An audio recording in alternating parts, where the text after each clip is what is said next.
Hey folks, welcome back to Ken Michaels Radio, where here we talk about the Beatles. Just about everything we talk about on this channel is the Beatles, and sometimes radio as well. My guest this time is Skyler Moody. I met Skyler at the Fest for Beatle fans on a panel, a media panel on the Beatles.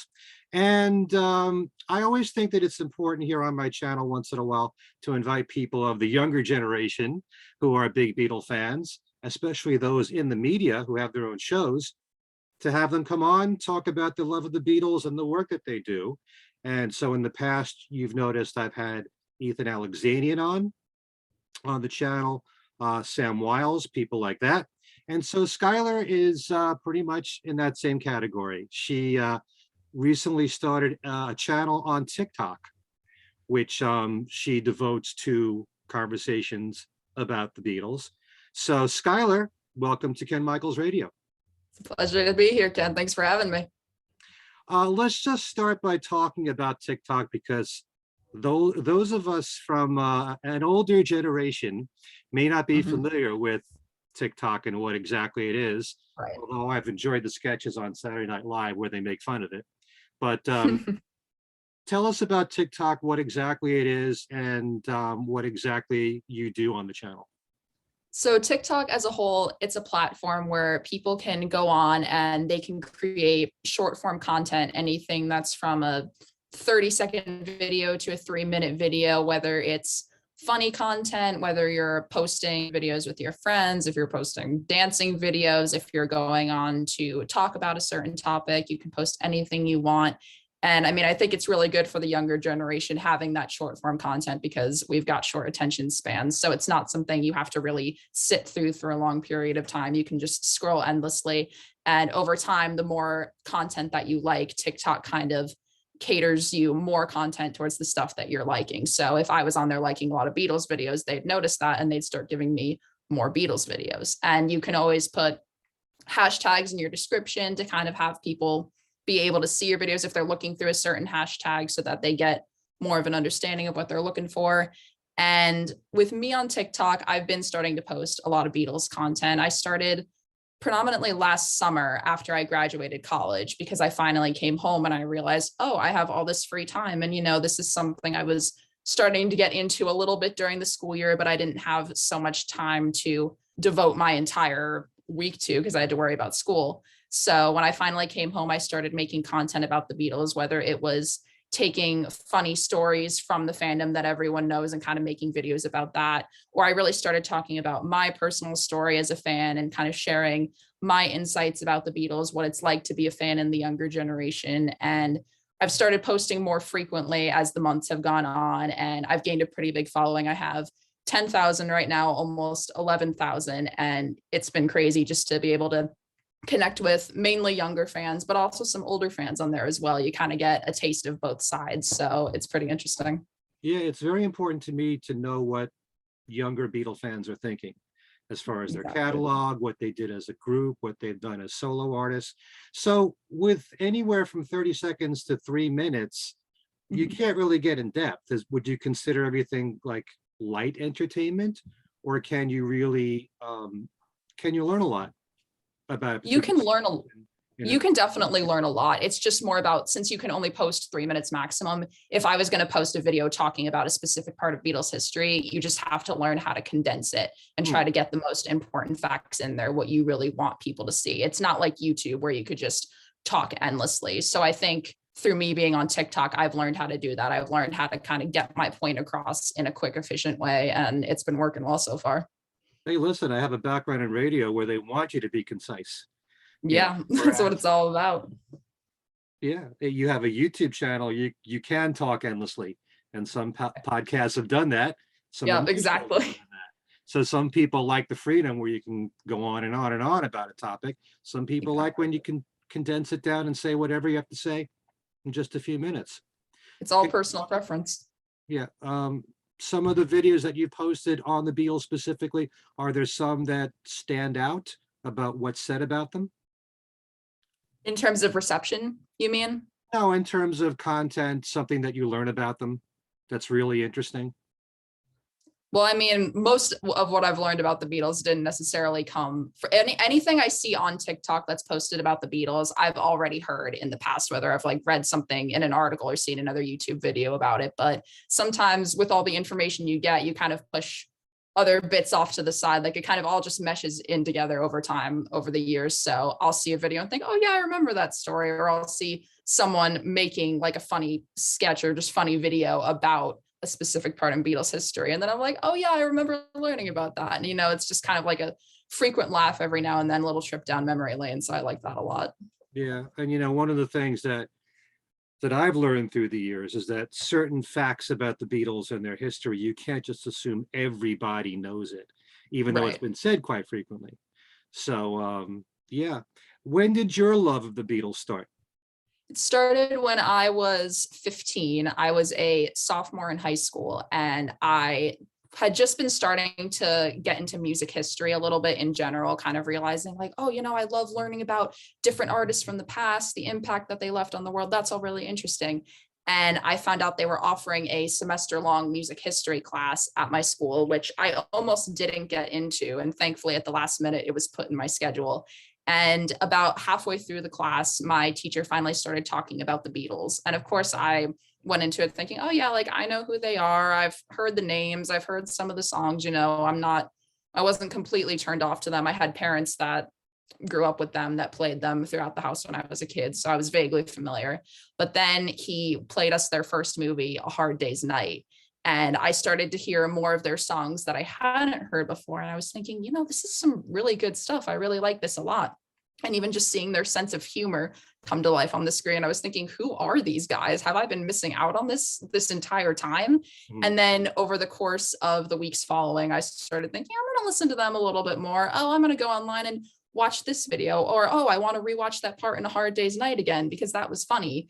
And then by Thanksgiving, that had happened in early November. And by Thanksgiving, I was completely hooked. I started downloading my dad's albums onto my phone because he has all the CDs. So I started listening to them that entire weekend. I watched their movie Help for the first time that weekend with my parents.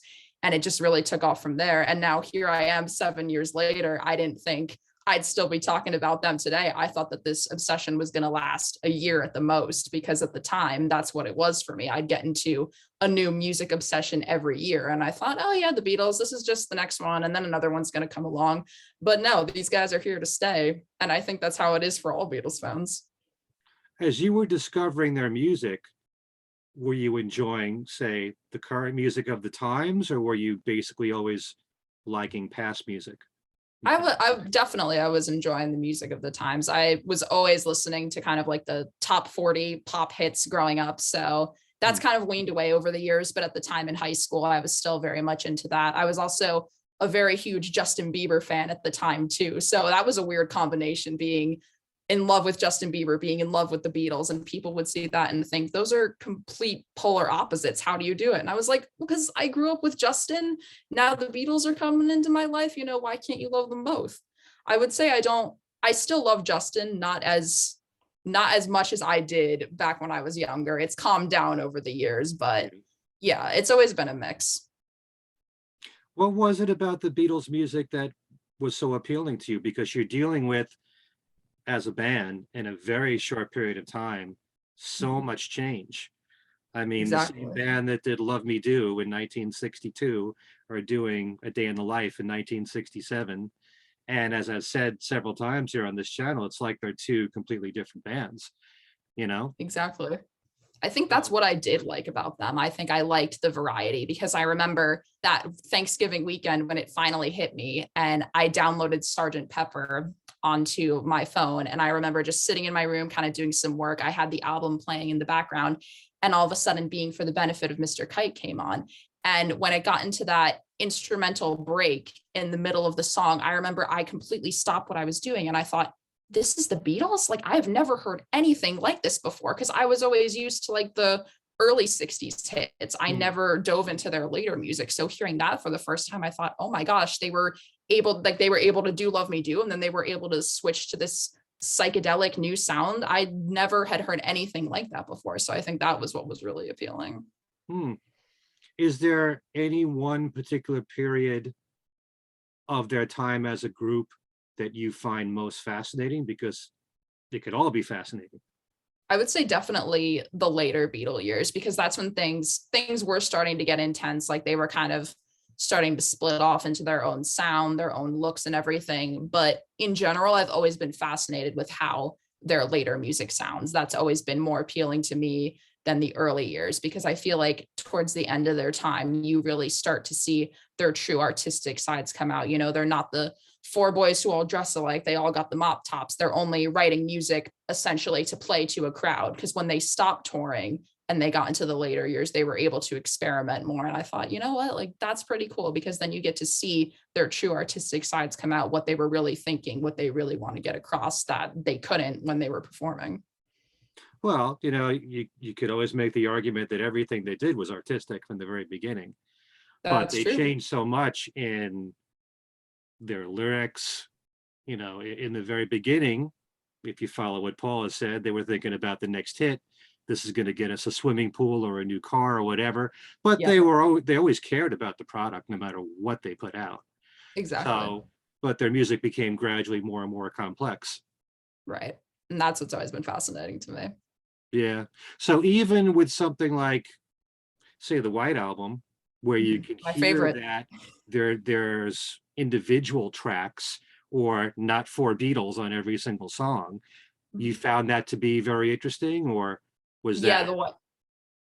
the White Album has always been my favorite. It was one of the first albums that I ever fully listened to with the Beatles. And I think it was because I was familiar with a lot of the songs on that album already, but then hearing the ones I hadn't heard before, like maybe Mother Nature's Son, Wild Honey Pie, Good Night, anything like that. I just have always loved the variety in that album, because you'll go from jamming out to Back in the USSR in the beginning, and then all of a sudden at the end you're hearing number nine, number nine, number nine, and it's like I feel like I just did a complete 180 right here, and it's amazing that they were able to do that so successfully.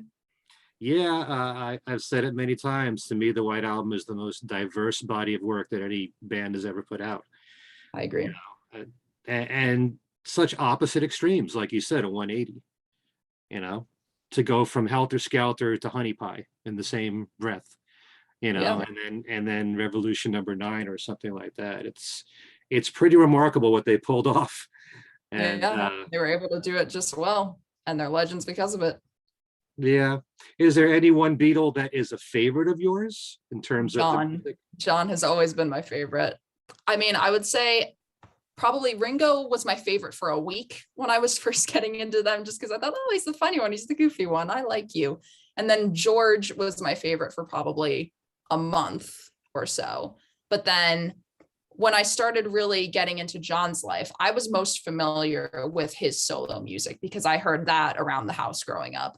And then the more I started to learn about him, the more documentaries I started to watch, Beatles interviews or clips, I was really picking up on his sense of humor. Because as I watched him, I thought we were like twins. We were one and the same. We have almost the same personality, kind of that same chaotic energy sometimes. So I really latched on to him through that. I started listening to more of his solo stuff, and it's just stuck all these years. And I know it's going to be the same way forever.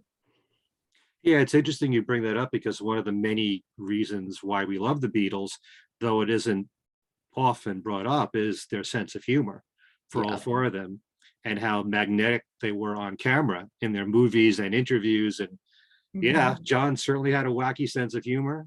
They Oh, all yeah. did, in a way. I mean, look at George, and It's of infectious. Monty Python and that kind of humor. Yeah, you can't help but love them when you see their sense of humor. Hmm. Like you kind Yeah. of feel like you befriend them a little bit almost, because it's like, oh, these are guys that I can joke around with. Like even watching Get Back, you see that sense of humor. And I thought, like, this is just me hanging out in the studio with them. I love this. I love seeing their humor, and I love seeing them be their true authentic selves. Hmm. What did you think of Get Back?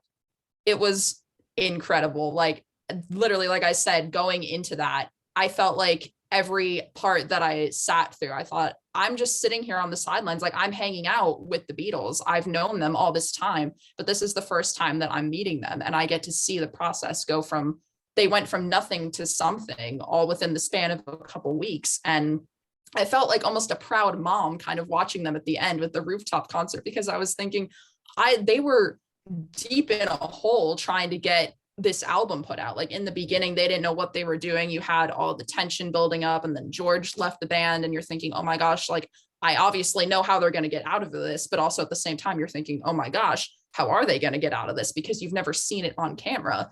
And then to see that and to just being themselves, like they're not playing a role in a movie. They're not having to act a certain way because they're being interviewed. They're just sitting there, they're doing their thing. You get to feel like you're a part of the conversation, like you're included in something special. And I cried the minute that it was all over because I felt like I just met my favorite band. I got to see them in this way, and it was unlike anything I've ever seen before. You speak so well on this subject, and Thank you.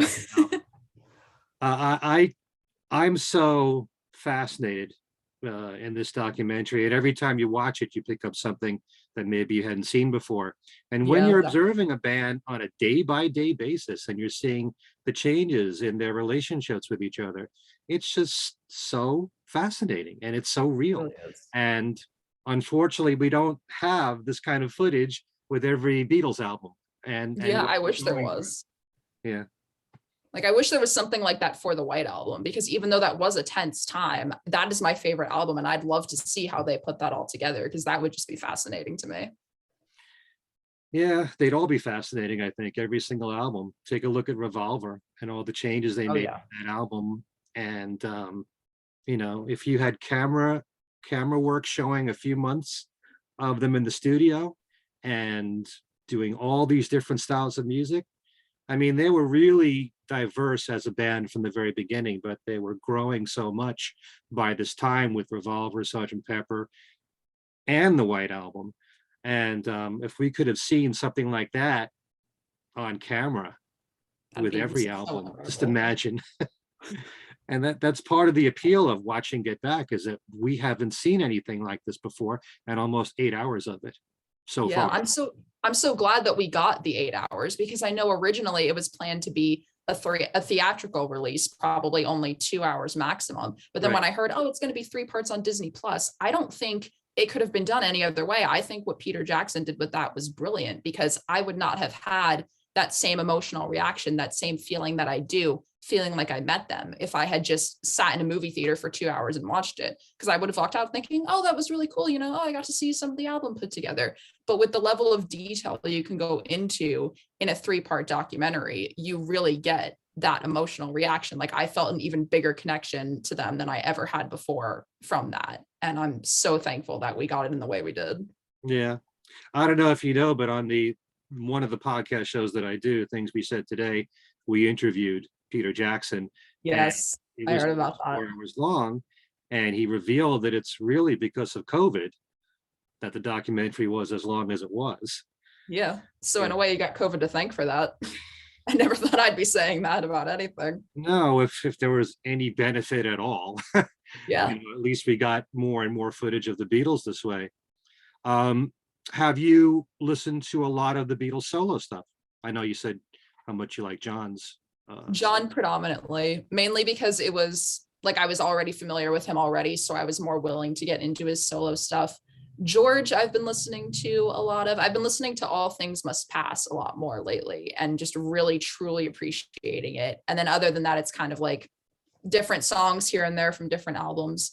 Paul's solo music, my parents were never into, so I didn't really grow up listening to it. But as I've been a Beatles fan, I've gotten to hear more from Wings, more of his own solo stuff, and I personally love it. I love Band on the Run, has been one of my favorite albums for quite a few years now. 1985, love that song to death. Dance Tonight's a good song. Off the Ground is such an underrated album. I never hear people talking about it. I think it's great. Well, you should watch all my podcast shows, then then you'd hear us talk about Off the Ground and all of these. Definitely. And the solo Beatles podcast that I do, Talk More Talk, eventually we'll cover every single solo album there is. So yeah, I got to get on that then. I think so. And we'll probably have a guest at some point. Yeah.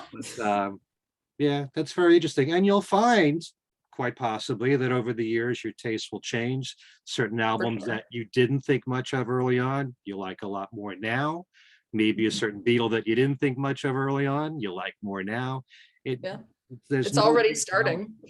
Hmm? Like I'm already starting. I always thought, I'm probably going to get killed for saying this, but I always thought Revolver was overrated when I was younger. I was thinking, I don't know why people are talking about it so much. Like there's a couple good songs on there. I don't understand the hype. Now listening to it again as a young adult, I understand the hype now. It is Right. absolutely brilliant. Every time I hear a song now come up from that album, I'm like, oh, so good. How did they do this? This is incredible. I wouldn't say it would take the same spot as the White Album as being my favorite, but I definitely have a greater appreciation for it now. Even also an appreciation for more of their earlier stuff that I usually push to the side. Like I'm listening to more of Please Please Me. I'm listening to more of Help now. It's the changes are already in motion, you could say. As someone who appreciates their full catalog, I really I see all the trends that go on in music, and a lot of people prefer the later Beatles to the early Beatles. And sometimes I feel like there's not enough love for the early stuff. So I want Yeah. to hear more people saying, yeah, I love the Please Please Me album and all. But I've gone on about this on my channel a little bit too much, but I think sometimes there's too much of an emphasis on what sounds contemporary these days. Yeah. And some Beatles music sounds entirely fresh. Some sounds like it comes from the 60s or from a particular era. A lot of the early stuff does sound that way, but that doesn't bother me at all. I'm still going to love it the same as I always have. But it does Yeah. matter to some people. Yeah, And to me, it doesn't matter. It's all Beatles music, no matter what it sounds like. I'm going to love and appreciate it just as I would any modern song. Like to me, it doesn't matter what it sounds like. It's still the same band that we all know and love. And I mean, really, like you're going to have your personal preferences as to whether you like early or later Beatles music. But in the end, it's still the same band. You're going to love everything that they put out, no matter what. right. And part of the thrill in being a fan is to see the evolution and to see how they grew Exactly. from album to album. Even the early albums, there's some progress from one album to the next. And even being a young fan in today's generation, I enjoy having that timeline kind of already spread out for me. Because I mean, living it, I'm sure was an extraordinary experience because you didn't know what was next. But Mm, now you have all this information right at your fingertips. Like I could read an endless amount of books. I could do a quick Google search right now and figure out anything that I wanted to know about their history and about their discography. And I think that's an incredible opportunity. right. I sometimes wonder, if I was older in the 60s, I was just a little kid when the Beatles, broke big in the United States in 1964. But if I was a teenager in my 20s, I might notice the progress even more as it's happening. With me, it kind of sounded like a smooth transition as a little kid. I didn't Yeah. see this big drastic difference from Rubber Soul to Revolver. Maybe with Sergeant Mhm. Pepper, yes.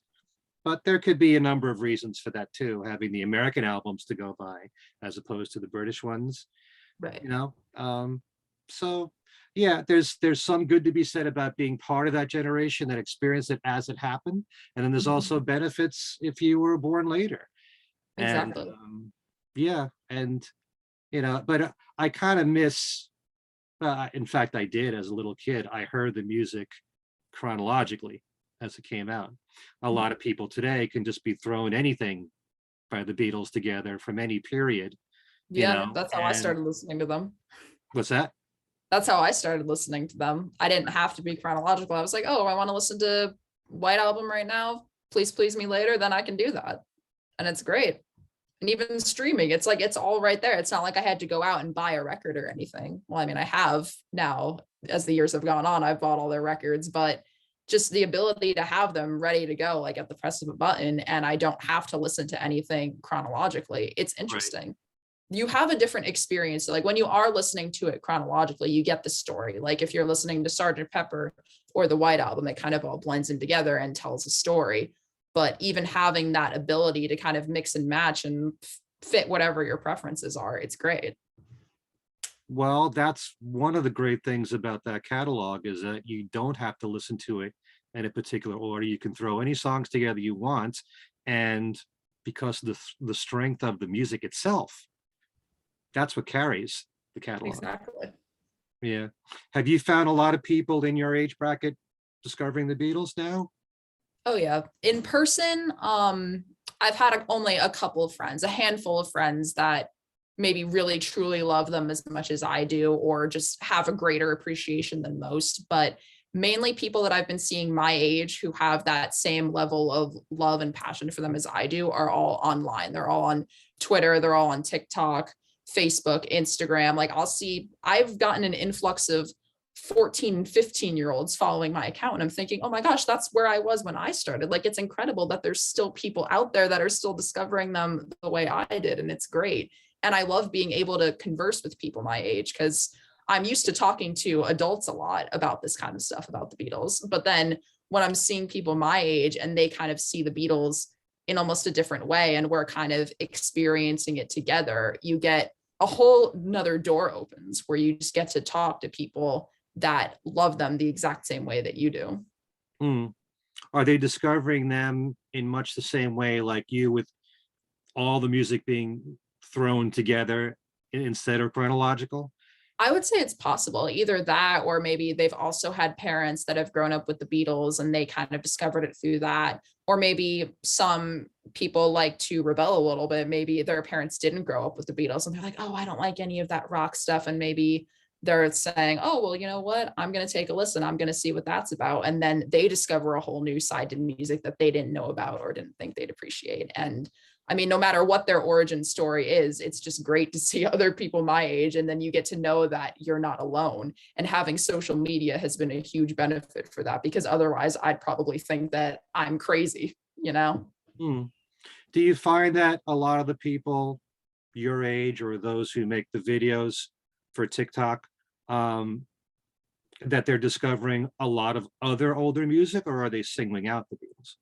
I mean, it depends. If they say the Beatles are their favorite band, then yeah, they're going to say, oh, I love the Beatles the most. But I think, at least for me also, with listening to the Beatles, I've discovered the whole genre of classic rock in general. Like, I really enjoy listening to Queen. I really enjoy listening to, you know, Simon and Garfunkel, Crosby, Stills and Nash, you know, like Jimi Hendrix Experience, The Police, like anything. I can name any band right now. I'm definitely not as invested as any other band like I am with the Beatles, but I have grown a deeper appreciation for other artists. And I know that others out there have too. And it's great. Like, the Beatles can be that gateway. Like, they're always going to be number one for a lot of people, but they are a gateway to the classic rock genre as a whole.